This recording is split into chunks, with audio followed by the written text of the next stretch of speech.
ఎంతైందన్నా? 250. నా పరో తీరుగా రేట్ చెప్తున్నారా? అంతేం లేదు రేటు, నాకు తెలియదా? ఏమో ఎక్కువ అడుగుతున్నాడు పైసలు. తక్కువకు రాదు చికెన్, 250 రూపాయలు రేట్ పెరిగింది. నేను మొన్ననే కొన్నా, గింతగానం రేట్ లేదు. పో లేదు, నాకు కావాలి. నేను నా దగ్గర చిల్లర గింతనే ఉంది, గింతనే తీసుకో. రాదమ్మా చికెన్ రాదు. ఆగు, మా పిల్ల చికెన్ దేనికి పోయినట్టుంది కదా. బాగానే చెప్తున్నాడు, తక్కువ చేయక గింతగానం రేట్ ఎందుకు తీసుకుంటున్నా నాకు అర్థమైతలే. ఏం తెలియలేదు అనుకుంటున్నావా? పూర్కెంచి వచ్చింది ఎంత అంటే అని తీస్తుంది అనుకుంటున్నావా? అయ్యయ్యో, ఈ పిల్ల ఏదో పంచాది మోపు పెట్టుకున్నట్టుంది కదా. ఓ పద్మ అక్క, ముచ్చట్ల తర్వాత నీడికి రా అక్క. మొదలు దుఃఖనం ఉండాలో నేను ఉండాలో తేలిపోవాలి అలా. ఏం పనిలేదు నీకు, ఏమైంది దుఃఖన పైన అట్లా లొలి పెట్టుకుంటున్నావు? చూడక్క, 250 అట. నా తాను ఎక్కువ ఎందుకు తీసుకుంటున్నావు? నేను ఎప్పుడు కొనలేదు అనుకుంటున్నావా? ఎప్పుడైనా చికెన్ తీసుకున్నావా? రాదమ్మా చికెన్. ఏంది, నన్ను చికెన్ తీసుకున్నా అంటవా? ఊరిని అవ్వా, నోట్లే నాలుగేళ్ళని పిల్ల లేకుండేది ఇయ్యలేంది. ఓ పిల్ల, ఏంది అవుతారం అసలు? లోపట్టున్న కోళ్ళు మొత్తం బయట పడేస్తా. నేను ఏమనుకుంటున్నా నా గురించి? నేను చికెన్ కొనలేనా? నువ్వు చూసినావా? మొన్ననే కొన్నా, గింత రేట్ చేసిండు. అయ్యో పద్మ, నేను తెస్తాగా, నువ్వైతే ఇంటికి రా. అరే ఏందక్క, మొన్న 180 రూపాయలు ఇచ్చిన, ఇవాళ 1 రూపాయి కూడా ఎక్కువ. ఏం నాకు ఎక్కువ రేట్ చెప్తున్నాడు? రేట్ పెరిగిందమ్మా. నేను 1 రూపాయి కూడా ఎక్కువ. పద్మ, నువ్వు వాగ్ కదా, చికెన్ లేదు గికెన్ లేదు అప్పుడు దాకా రా. ఈ దుకాణానికి వచ్చిన వాళ్ళందరికి ఇట్లనే అమ్ముతున్నావా? ఎవరు అడుగుతలేరని బాగా రేట్లు పెంచి అమ్ముతున్నట్టు నువ్వు.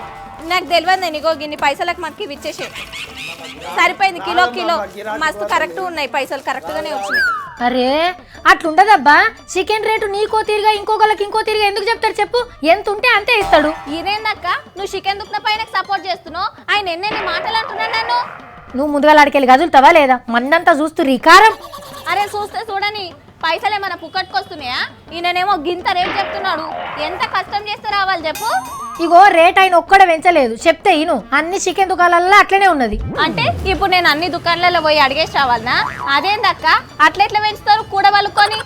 చూస్తున్నావు కదా ఎండలు ఎట్లున్నాయో. కోళ్లకు ఎండ సురుకులు పెట్టే వరకు ఫారం కోళ్ళ పానం కింద మీద దెబ్బకి అన్ని జీవిడుస్తున్నాయట. అంటే ఎండలు కొడితే మనం ఇంటే వేస్తారా? మనమే ఎక్కువ పైసలు ఇచ్చి కొనాలనా? ఇప్పుడు నేను ఇది తీసుకొని పోతున్నా, ఈ పైసలు తీసుకున్నప్పుడు తీసుకో, నాతో ఎక్కువ బయట చేయక చెప్తున్నా.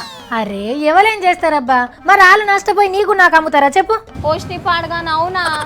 సరే అన్న, ఇగో ఈ కిలో చికెన్ తీసుకొని ½ కిలో జోకి. గింత అంత ఏమంటే ఏమో లొలి పెట్టుకుంటున్నాడు.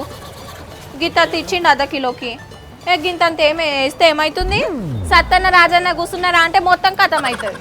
హే పిసరంతా కొని గుమ్మడికాయ అంత కొసరడిగినట్టున్నది పో. చికెన్ అంటే కొన్నా, ఇప్పుడు మళ్ళీ కొత్తిమీర, పచ్చిమిరపకాయలు, పుదీనా ఇవన్నీ కొనాలి. వాటన్నిటికి ఎంత అవుతుందో? కాదు కానీ నిన్ను ఎవరు తెమ్మన్నా చెప్పు చికెన్?